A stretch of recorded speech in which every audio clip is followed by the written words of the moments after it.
The sky above Popocos was a heavy shade of grey, thick with the scent of rain and rust. The streets were tight and restless, a chaotic dance of motorcycles weaving between dented buses and impatient cars. Shouts of traders clashed with the blaring horns and the distant call to prayer. Popocos wasn't the kind of place you stumbled into. It held your secrets tight and refused to let go. There was an old family house at the edge of Okoja, 4 generations tall, paint peeling like sunburned skin, its compound lined with agbolumo trees that bore more memory than fruit. Inside that house, Nkechi stared at her father's empty chair. It was hand-carved, old, the armrest still shiny from his grip. Her fingers clutched the edge of the table like it might steady her mind. Chief Obiajolo Amici had been the pillar of the family, stern but fair, wealthy but never wasteful. And now, he was gone. Dead, just 3 weeks ago, and his will had just been read. Nothing could have prepared her for the bomb it dropped. Her brother, Ifoni, inherited the house, the businesses, and the majority of their father's vast land in Lekki. Nkechi, the first daughter, received a modest flat in Suralere and a seemingly insignificant parcel of land in a part of Ape most people avoided. The silence that followed the reading of the will was not grief. It was war waiting for a signal. Nkechi's heart was a mess of confusion, betrayal, and rising resentment. She had stayed back to care for their father when he fell ill, had sacrificed a marriage in the UK and years of building her career in advertising. Ifoni, the golden son, only flew in from Canada twice a year, and yet, here he was, the heir apparent, the one who got everything.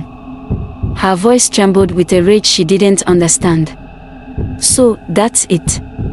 Her uncle, Pa Ibuka, had only muttered, "Now your father right am. We just dey follow wetin him talk." But that night, as the rains fell like a curse from the heavens, Nkechi found a letter hidden in one of her father's Bibles. A personal letter, addressed to her in his careful, shaky handwriting. The words inside would change everything she thought she knew about her father, her brother, and herself. In that letter, Chief Obiajulu confessed to a sin buried decades deep. The land in Ape, he wrote, was cursed, smeared with blood and guilt from a betrayal that haunted him to his grave. He had taken it from a dying friend, a man he had once called brother, in exchange for silence during a military raid in 1978. That land, he said, was a key to something much darker, and only she had the strength to face it. The following days unfolded like a slow rolling thunder. Nkechi tried to act normal, but the shadows of that letter followed her. She questioned her brother, who denied knowing anything. But his eyes, those sly, dodging eyes, told another story. And then the first incident happened. One of her father's former workers, an old gateman named Monday, was found dead in a shallow gutter near the family compound. Strangled. No one said it aloud, but it was no robbery gone wrong. Nkechi started to piece the puzzle together, the inheritance, the land, the sudden deaths, and her brother's increasing paranoia. She began to suspect Ifoni wasn't just the lucky beneficiary. He was hiding something. Something foul. Nkechi went to Ape. She needed to see the land. What she found there wasn't just bush and forgotten soil. There was a shrine, old and broken, buried under leaves and bones. A madwoman in the nearby village spat when Nkechi approached. "Your family bring curse to this place. Go back." But Nkechi didn't go back. Not yet. She dug deeper, into old land registries, into whispers from family elders, into a series of deaths that had followed her father's generation like a slow poison. Then came the twist. Her father hadn't acted alone. There was a partnership between her father, her uncle Ebuka, and a mysterious third man whose name had been erased from every document. But ghosts don't stay buried forever. Nkechi traced the third man's lineage to a boy named Chuka, now a grown man working as a mechanic in Oja. Chuka had lived his life unaware of the past, but when he heard Nkechi's story, something snapped in him. Together, they dug up the past. Together, they opened wounds meant to stay shut. But the deeper they went, the clearer it became that the will wasn't just an error in judgment, it was a trap. One meant to protect a secret that could ruin all of them. Nkechi faced pressure from her mother to let things go. "Let the dead rest," Mama pleaded. "You go scatter everything your papa built." But how could she rest when another man's blood paid for the comfort she grew up in? And if funny, he had started changing. More aggressive. More controlling. He didn't want her anywhere near Ape. Then, she caught him in a lie. He had visited the land 2 months before their father died. That trip was never mentioned. Why, when Chuka vanished, leaving only a bloodied shirt in her compound, Nkechi knew she had crossed a line she could never return from, though the police were no help. They said there was no evidence of foul play in Chuka's disappearance. "Maybe he just ran," the inspector said with a shrug, not bothering to hide his apathy. But Nkechi knew better.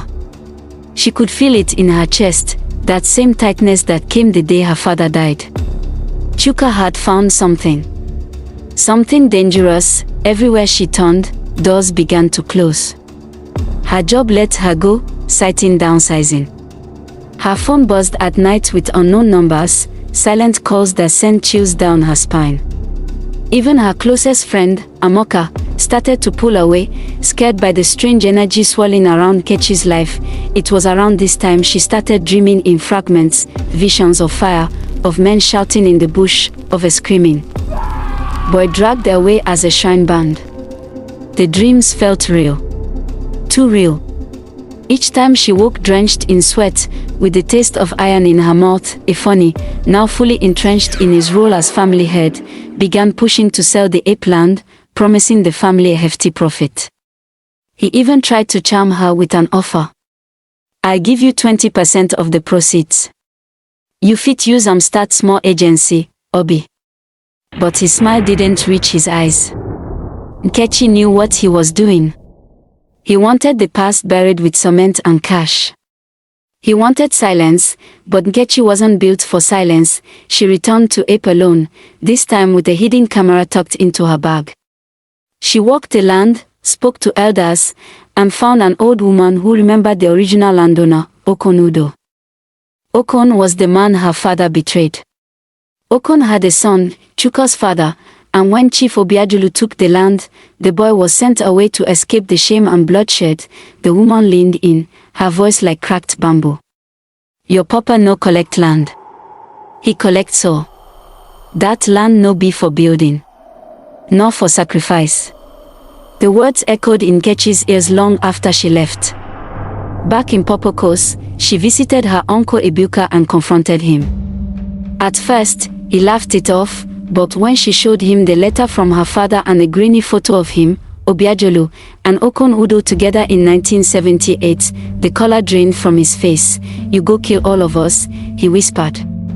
"You think say truth they heal? This one go burn everything down." That night, his shop caught fire.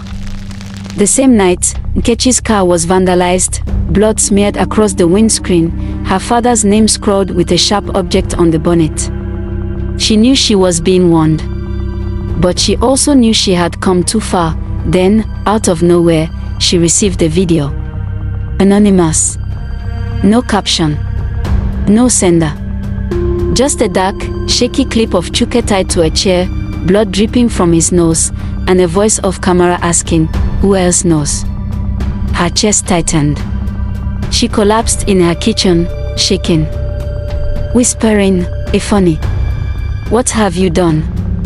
The next day, she confronted her brother at the family house. He was calm, too calm. "Why are you fighting for the dead, Nkechi? What of the living? You want this family to suffer because of one land?" She screamed at him, told him about Chuka, about the threats, about the hidden letter. For a moment, his mask slipped. His voice broke. "You think I wanted this?